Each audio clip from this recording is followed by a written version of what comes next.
మున్నేరులో చిక్కుకున్న వారిని రక్షించేందుకు హెలికాప్టర్ రంగంలోకి దిగింది. మంత్రి తుమ్మల చొరవతో హెలికాప్టర్ పంపేందుకు ఏపీ సీఎస్ అంగీకరించారు. కొద్దిసేపట్లో మున్నేరు సమీపంలోకి హెలికాప్టర్ చేరుకోనుంది. ఇల్లు మొత్తం ఇది దాదాపు మన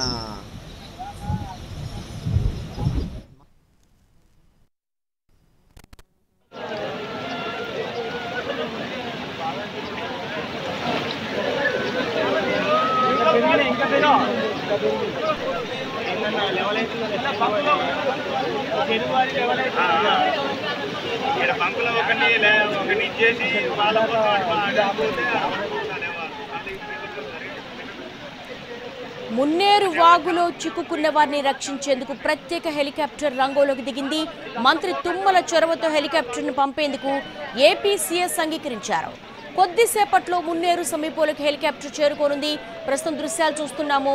మొత్తం మున్నేరు వాగు ఒక్కసారిగా ఉధృతంగా ప్రవహించడంతో మధ్యలో చిక్కుకుని ఉన్నారు కొంతమంది. వారందరినీ కూడా రక్షించేందుకు మంత్రి తుమ్మల చొరవ తీసుకున్నారు. ప్రత్యేక హెలికాప్టర్ను కోరారు. ఏపీ సీఎస్ కూడా దానికి అంగీకరించారు. మరి కాసేపట్లో మున్నేరు వరదలో చిక్కుకున్న బాధితులను బయటకు తీసే ప్రయత్నం చేస్తూ ఉన్నారు. చాలా ఉధృతంగా మున్నేరు వాగు ప్రవహిస్తోంది. మరి కాసేపట్లో చేరుకుంటుంది.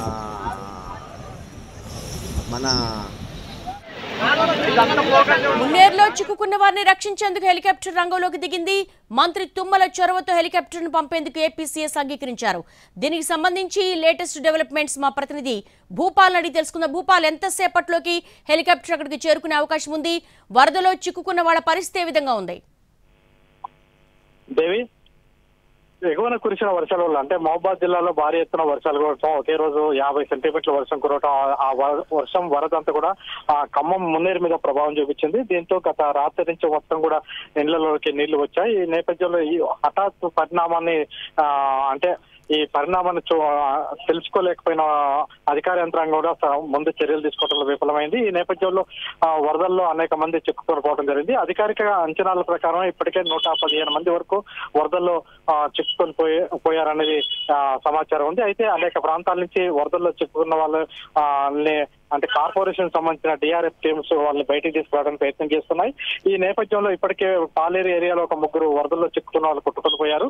అయితే ఖమ్మంలో కూడా అదే పరిస్థితి. ఖమ్మంలో మున్నేరు వద్ద, అదేవిధంగా ఆకేరు వద్ద దాదాపుగా 21 మంది వరకు కూడా ఈ వరదల్లో చిక్కుకోవడం జరిగింది. ఆ చిక్కుకొని పోయిన వాళ్ళని రక్షించడం కోసం హైదరాబాద్ నుంచి హెలికాప్టర్ తీసుకురావడానికి ప్రయత్నం చేశారు. కానీ అక్కడి నుంచి వాతావరణం సహకరించకపోవడంతో హైదరాబాద్ నుంచి హెలికాప్టర్ రాలేని పరిస్థితి ఏర్పడింది. దీంతో ఖమ్మం ఎమ్మెల్యే మంత్రి తుమ్మల నాగేశ్వరరావు ఆంధ్రప్రదేశ్ వారితో మాట్లాడడం జరిగింది. ఆంధ్రప్రదేశ్ చీఫ్ సెక్రటరీ నీరబ్ కుమార్ ప్రసాద్ తో కూడా మాట్లాడడం జరిగింది. గతంలో ఖమ్మం కలెక్టర్ చేసిన నీరబ్ కుమార్ ప్రసాద్ ఆయనతో మాట్లాడి ఇమీడియట్ గా ఒక హెలికాప్టర్ కావాలని చెప్పారు. అయితే అక్కడ ఆంధ్రప్రదేశ్ లో కూడా పరిస్థితులు అనుకూలంగా లేని పరిస్థితి ఉన్నప్పటికీ అక్కడ ఉన్న హెలికాప్టర్ లో ఒక హెలికాప్టర్ ని పంపించడానికి నీరబ్ కుమార్ ప్రసాద్ అంగీకరించినట్టుగా కొద్దిసేపటి క్రితం తుమ్మల నాగేశ్వరరావు స్పష్టం చేశారు. అయితే దీనికి సంబంధించి జిల్లా కలెక్టర్ సిపికి ఆదేశాలు జారీ చేయడం జరిగింది. ఆ హెలికాప్టర్ ఇంకొక 15-20 నిమిషాల్లో ఆ హెలికాప్టర్ ఖమ్మం చేరుకోవడం జరుగుతుంది. ఖమ్మం చేరుకున్న తర్వాత అంటే చేరుకొని వాళ్ళని రక్షించడం కోసం అయితే ప్రయత్నాలు చేస్తున్నారు. ఇప్పటికే తమకు అవకాశం ఉన్న మేరకు అన్ని ప్రయత్నాలని పోలీస్ శాఖ, అదేవిధంగా డిఆర్ఎఫ్ శాఖ ప్రయత్నాలు అయితే కొనసాగిస్తున్నారు. దీంతో పాటు ఇది కొంత ఇబ్బందికరంగా పరిణమించింది. ఎందుకంటే 28 అడుగులు మున్నేరు ప్రవహిస్తున్నది.